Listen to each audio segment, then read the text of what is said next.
Nation-states and oligarchs have spent the past 2 decades buying athletes, teams, and recently, in the case of Saudi Arabia, even entire sports. With that history in mind, the tennis world was watching closely when Saudi Arabia bid to host this year's Women's Tennis Association Finals. Other cities bidding to host the season-ending tournament included Washington, D.C., but for several weeks leading up to the decision, most of the speculation centered on Saudi Arabia. A repressive, theocratic monarchy where women have few individual rights and political dissidents are regularly jailed or executed might seem an unlikely fit for a sport with a tradition of social activism and forceful advocacy for gender equality, raising the question not just of why the WTA would consider playing in Saudi Arabia, but why the kingdom would even want to play host to women's tennis to begin with.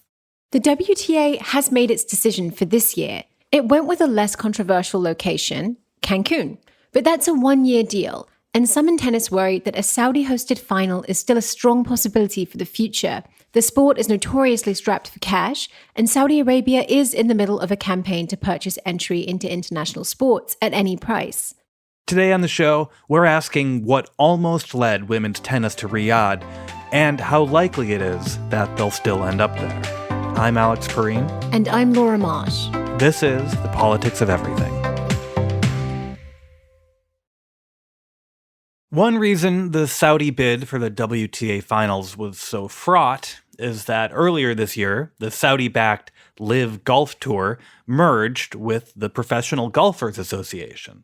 According to New Republic staff writer Alex Shepard, the money involved in that deal, rumored to be more than $1 billion from the kingdom's public investment fund, made the merger seem more like an acquisition. And the kingdom's first major foray into what is traditionally a Western sport is unlikely to be its last. Alex, welcome to the show. It's good to be back. So the term sports washing has been with us for a couple of years now, but it has very much become a part of the public discourse more recently, even including with Senate hearings, especially on the moves by Saudi Arabia. Now, I think you and I know unsavory people have been making money in sports for a very long time. You know, unsavory people have been owning sports for a very long time. So what is different about what's going on now? The big difference, and I think it's a pretty important one, is that we're talking about nation states now, right? It used to be the person who owned the team, owned a factory in the city. Yeah. And suddenly it's... Wrigley Field or whatever, yes, right? Like it was local important person. Yes, exactly. And that slowly morphed into, in some cases, private equity groups or other funds. Sometimes you just have straight up rich people. But what we've seen steadily growing over the last 15 years or so is the introduction of nation states themselves, particularly either nation states connected to the Gulf or, in the case of Chelsea Football Club, a Russian oligarch, which is what kind of kicked off this entire thing. You've started to see ways in which petrostates can start to intertwine themselves with the West. And they're doing this partly, I think, to rehabilitate, we'll say rather tawdry reputations, but they're also doing it to gain influence within these sectors. And they've been remarkably successful. What we've seen really since Saudi launched Live is that they've really made the most aggressive push to more or less take over sports wholesale. Yeah, that seems pretty bold and dramatic, I guess, to not just come in and buy a team, but to take over a sport. Are they in this just to make money, or is it something more than that?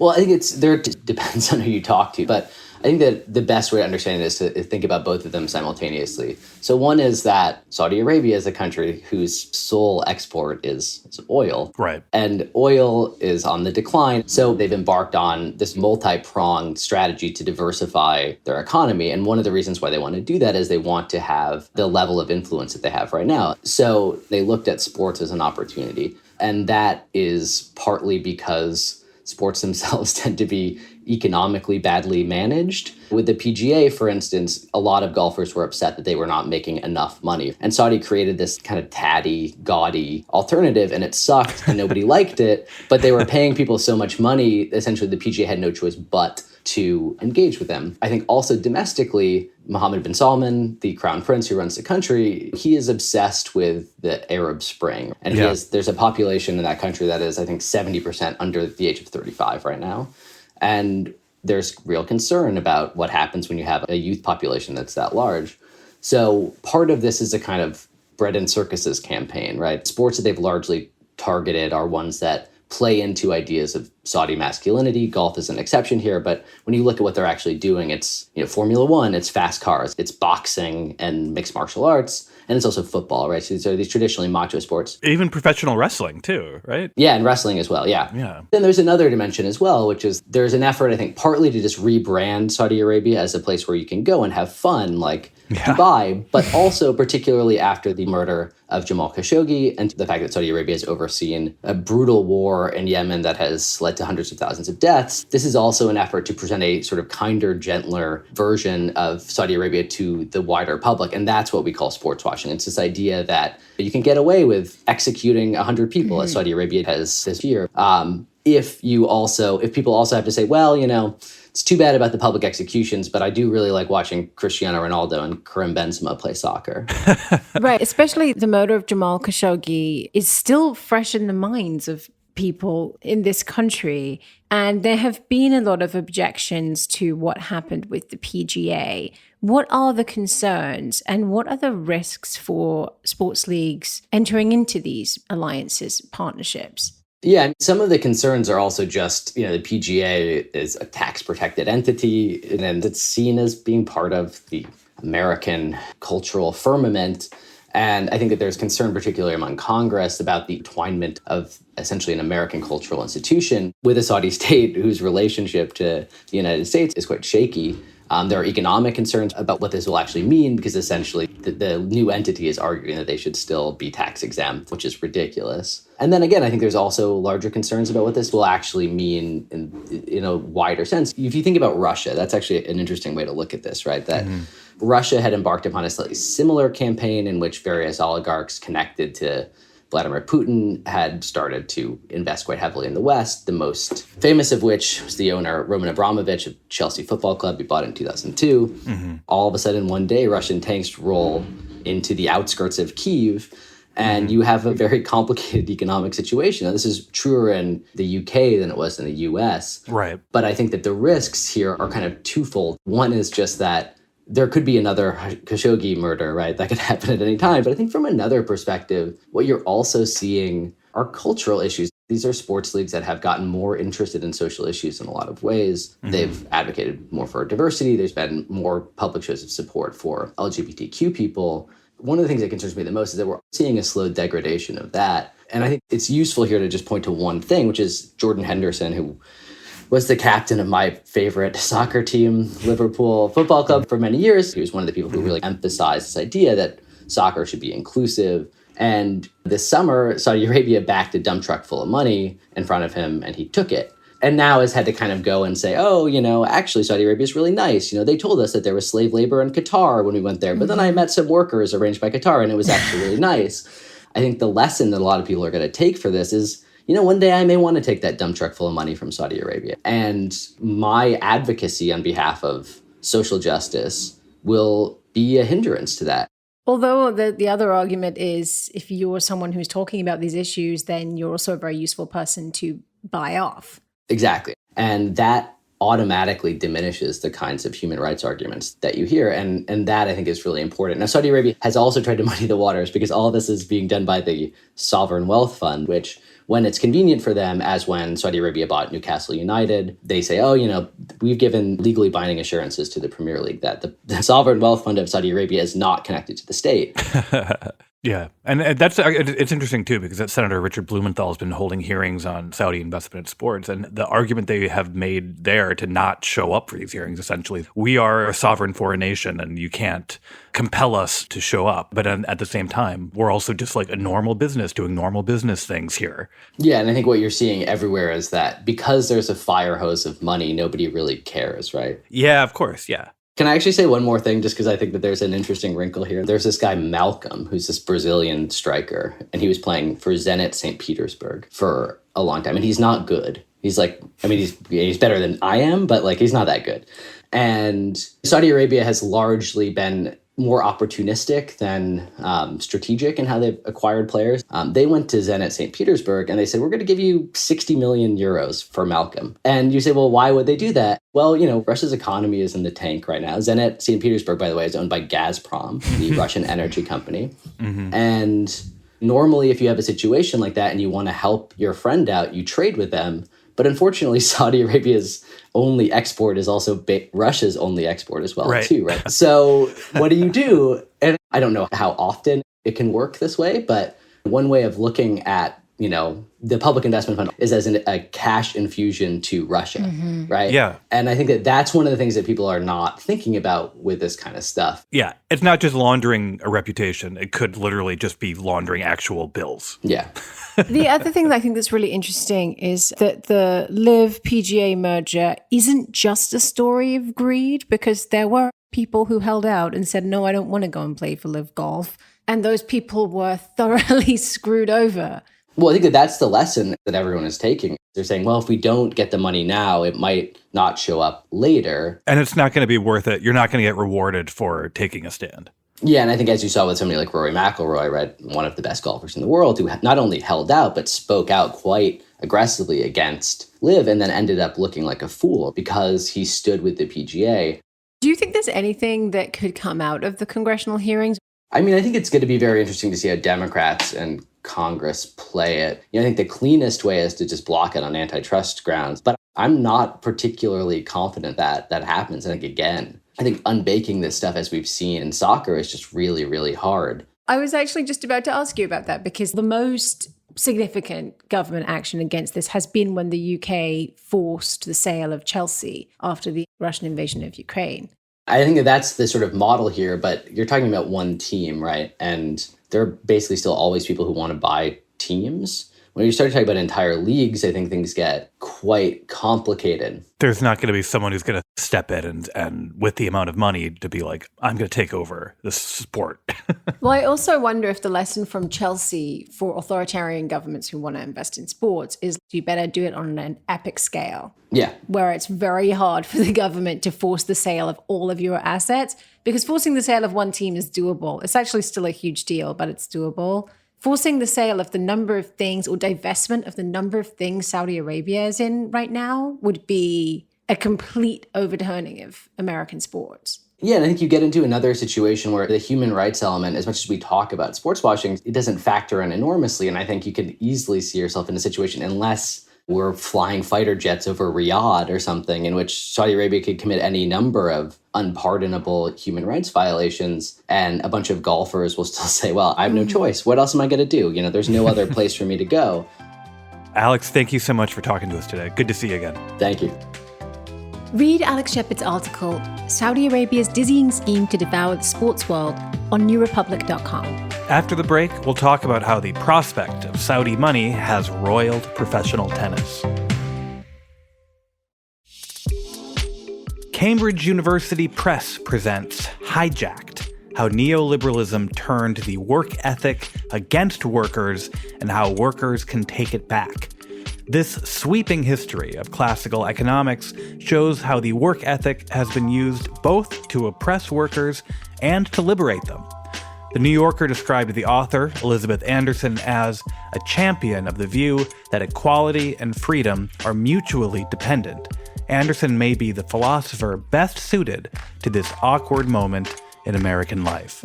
Order your copy and save 20% off with the discount code WORK20 from www.cambridge.org/hijacked.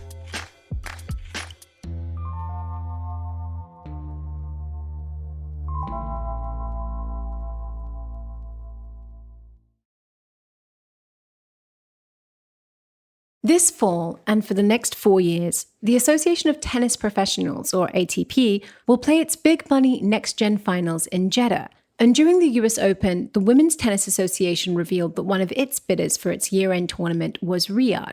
Amid public blowback, the WTA went with a different bid this year.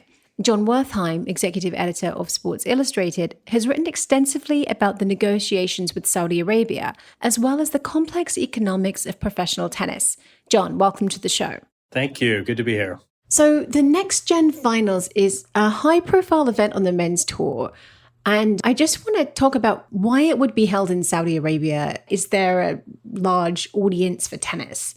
There is a one-word answer why the Next Gen Finals would be held in Saudi Arabia. As you can imagine, it's money. This is an event where the men's tennis tour tries to showcase their young talent. And here comes Saudi Arabia, which has obviously made this foray into sports, and they put out a bid. I mean, one thing that's interesting about this is that initially this was supposed to be mixed, men and women. But as I understand it, the deal terms were such that the women could not abide that. So you have this year-end event showcasing young talent in Saudi Arabia, and concurrently, there were talks for the women to hold their main final there, where all the top players, not just the young stars, but the top 8 players, Coco Gauff and Iga Swiatek, and you had this very strange fact pattern where, look, everybody wants to compensate athletes fairly. Every tour, every organization wants big fat checks, but it was pretty fraught for all sorts of reasons, not least they had just come from this other deal that fell through because what I had been told is neither party was willing to agree to pay equal prize money. So this whole issue of sports washing, I thought, had this crucible moment in women's tennis that played out. Well, can you talk us through some of the concerns, the equal prize money, but also other concerns about having the women's end-of-year tournament in Saudi Arabia?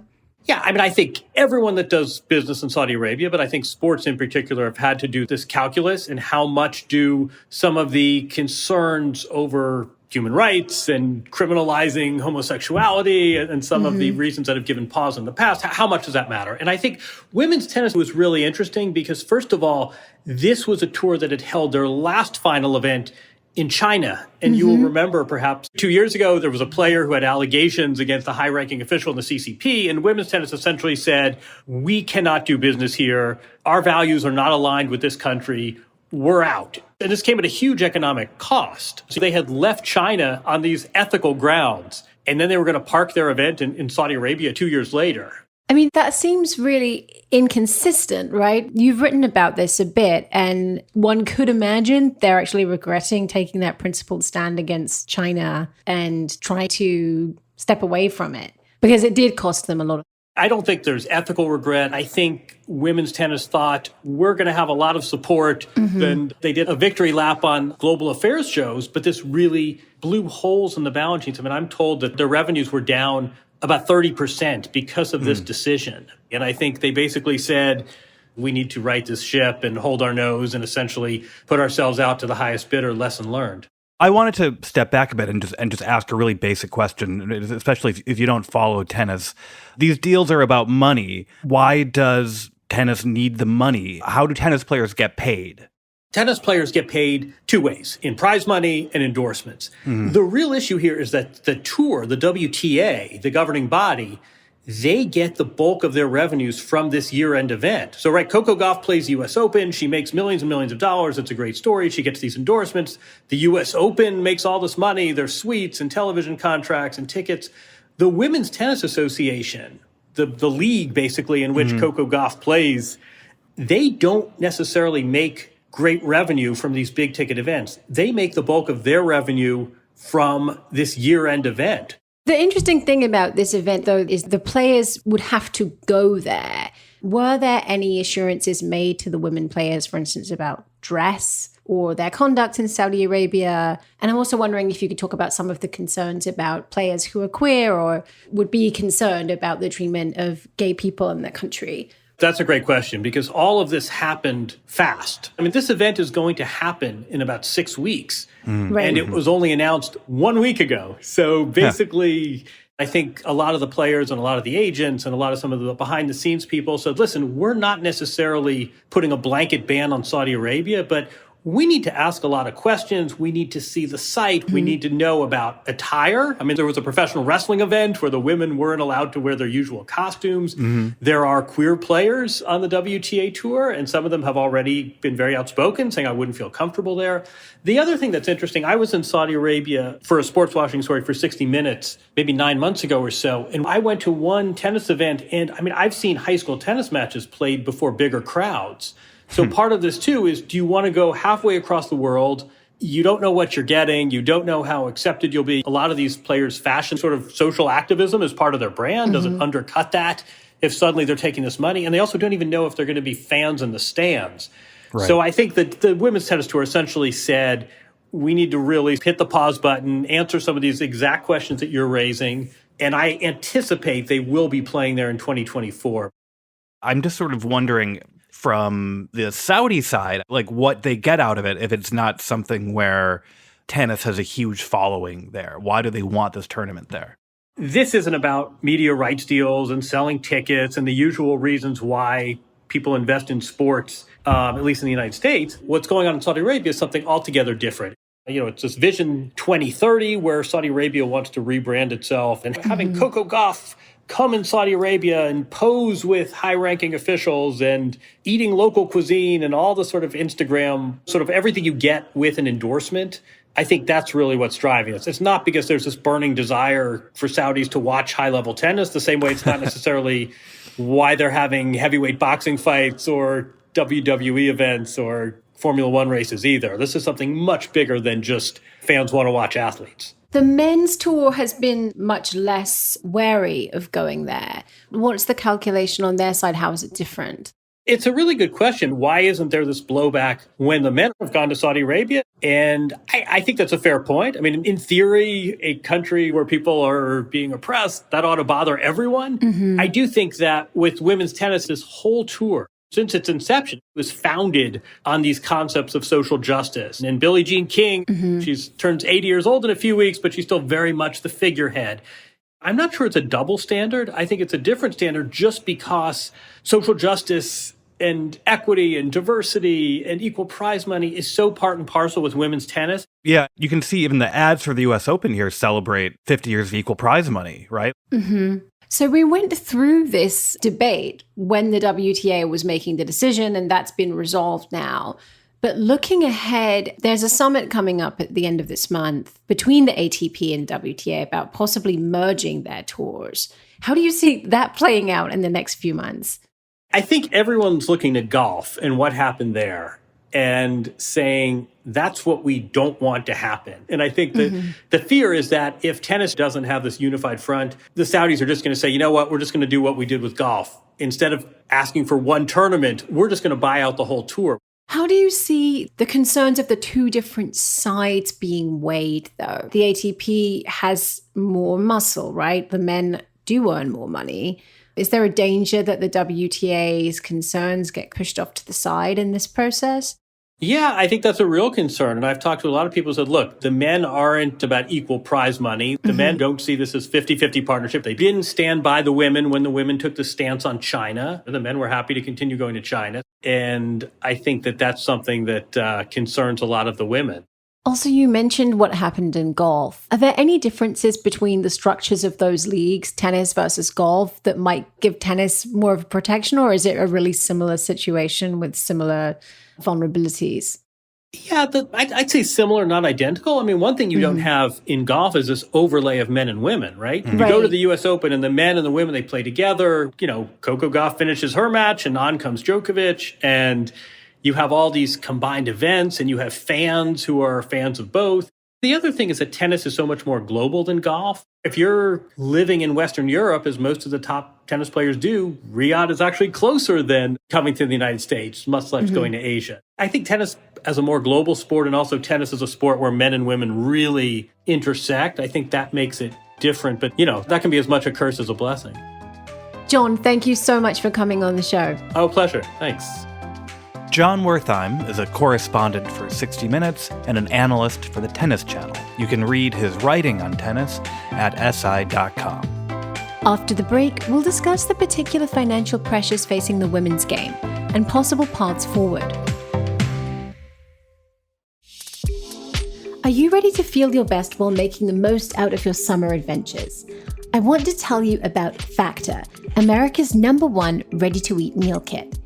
Each week, Factor provides dozens of restaurant-quality options, like bruschetta shrimp risotto, green goddess chicken, and grilled steakhouse filet mignon, all delivered straight to your door and ready to eat in just 2 minutes. Factor also lets you round out your meal and replenish your snack supply with an assortment of add-on items like apple cinnamon pancakes and refreshing cold-pressed juices, shakes, and smoothies. Head to factormeals.com/TPOE50 and use the code TPOE50 to get 50% off.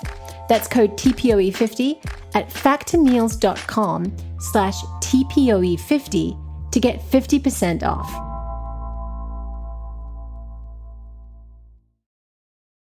Women's tennis is among the most popular sports, not just women's sports, but sports period in the world.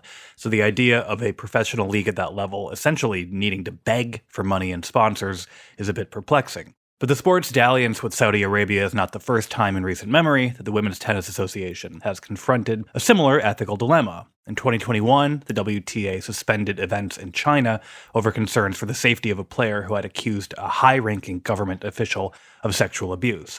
The move caused the WTA considerable financial hardship.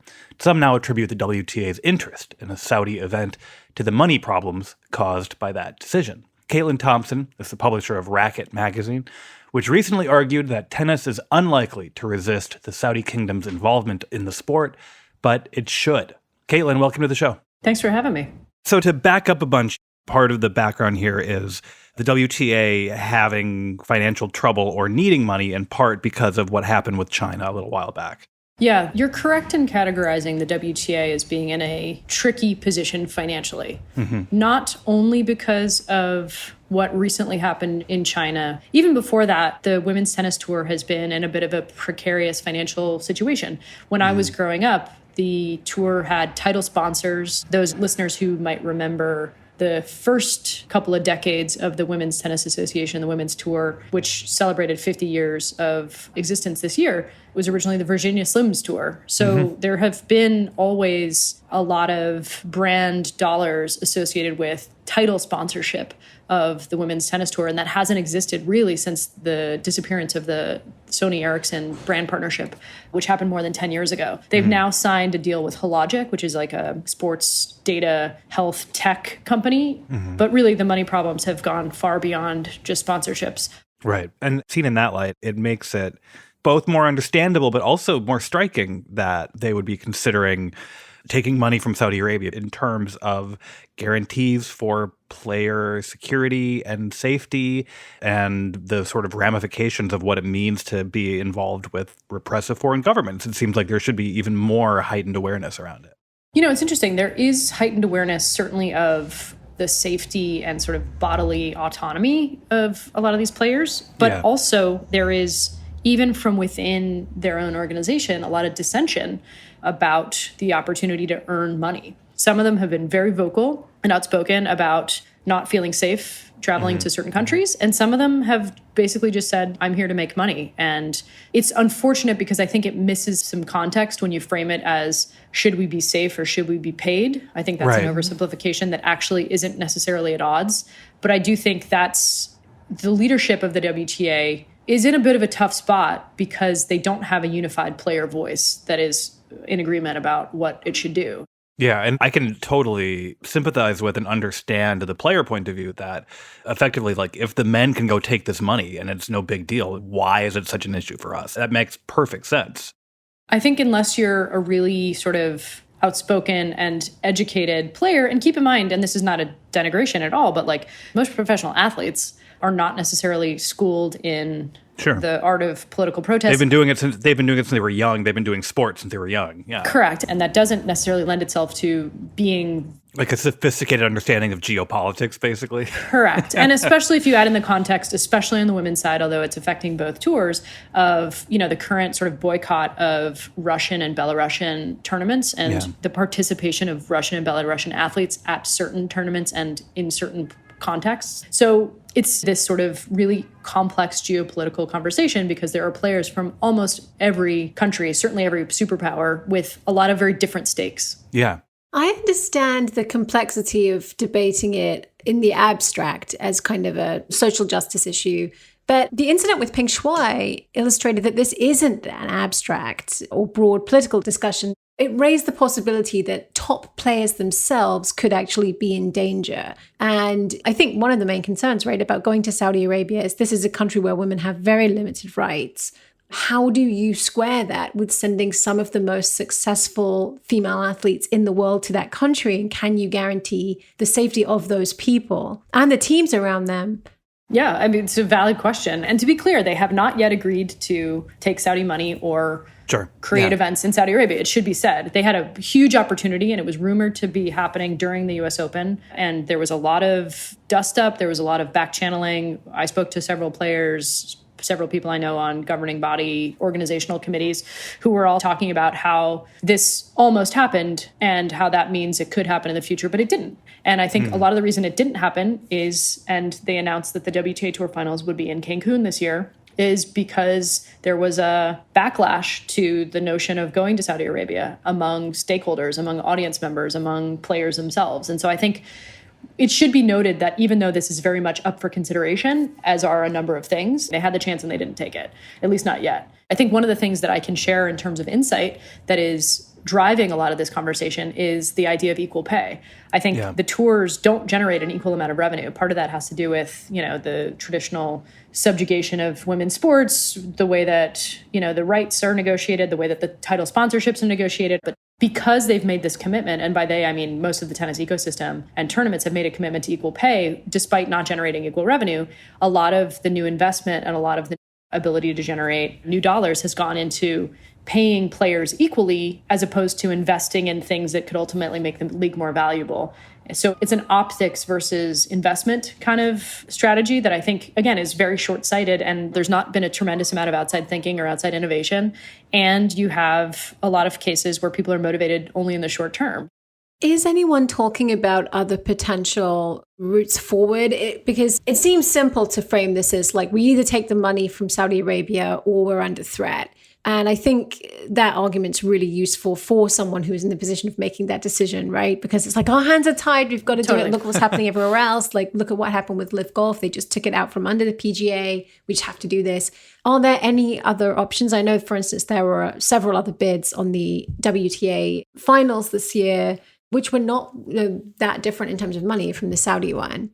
That's my understanding as well. And I think that's a great point, and one that sort of most closely aligns to my own thinking, which is to say, okay, understanding that we need several seismic changes within the sport. One is probably most urgently to unite the tours so that there can be a more coherent and sort of aligned interests. Whenever the sport is held with men and women together competing at joint events, not just slams, but joint events, it by far drives the most engagement, fan viewership, et cetera. And that, to me, is indicative of the way that the sport needs to evolve, which is to say tennis has a really unique value proposition. And not only do the men and women play on the same field, a lot of times they're doing it at the same time. Mixed doubles is the only thing that I can think of that involves two genders competing in the same competition. And it's really sort of unique. So tennis has by far under-optimized, I think, a lot of its value. The CVC deal, the European-based private equity firm rumored to have bought 20% of WTA Ventures, a group that's tasked with commercializing the WTA, I think indicates the desire of private equity to get involved. And there are very few places in sports where it can go. If the options on the table are try to compete to buy a football club in Europe, try to compete to buy a team in the NFL or the NBA, or buy giant chunks of tennis starts to look like a really good bargain because of how under-optimized it is. And so I think what's really missing from the framing, as you said, Laura, is like, is it about, are we going to continue to exist or do we take Saudi money? Well, that's a very convenient framing for the people who are deciding or trying to force that decision matrix. If you look at, okay, between the Emirates, giant banks in the US and Europe, and consortiums of people who are dying to get into this sport, all of a sudden the options start to look really exciting and endless. They just tend to threaten the very few people who are in the very few rooms who are deciding these things. Sure. So I understand why they don't want that to be the decision. But for me, it's a no-brainer. Like, just get 4 or 5 giant private equity firms, each of whom is writing, a check for $1 billion, which sounds preposterous. But then if you look at the regular amounts of money that are spent in the sports space, it starts to look like pennies. And all of a sudden that becomes a viable way for the tours to not only continue, but thrive. Because it sounds like when you put it that way, the Saudi money is basically just the only way of keeping the management and business structure as it exists more or less intact, which would be great for the people who are in charge of that business structure, but actually isn't good for the sport. I mean, that would be my argument. It's less about, do we need to take this money, and more just, okay, well, knowing that we need to take some money, who is going to be incentivized to leave the the structure in place and who's controlling these deals. I think had that WTA finals deal gone through, that would have been a very hard thing to undo. Yeah. And the fact that that can got kicked down the road is not the best outcome, but it's also certainly not the worst. For those of us who want to see the sport continue to be on the right side of history, which tennis has been. It has been the platform for women, people of color, gay people, trans people to make a really huge societal impact. You know, we're talking today on the 50-year anniversary of the Battle of the Sexes, right? Like tennis has been this vehicle, and I'd like to see it continue to lead. And my viewpoint is, let's just wash out the entirety of the organizing structure and get basically bigger thinkers in the room, and then we can have a better conversation. Caitlin, thank you so much for talking to us today. Thank you for having me. Caitlin Thompson is the co-founder of Racket Magazine. You can read Jerry Maserati's article, The Saudi Quandary, at racketmag.com. The Politics of Everything is co-produced by Talkhouse. Emily Cook is our executive producer. Lorraine Kadamatori produced this episode. Myron Kaplan is our audio editor. If you enjoyed The Politics of Everything and you want to support us, one thing you can do is rate and review the show. Every review helps. Thanks for listening. Would you like to hear more from TNR? Every day, our writers and editors work to bring you the reporting and analysis you need to make sense of the world. But we can't do it without you. Please consider subscribing to The New Republic with our special offer at tnr.com/special offer. That's tnr.com/special offer.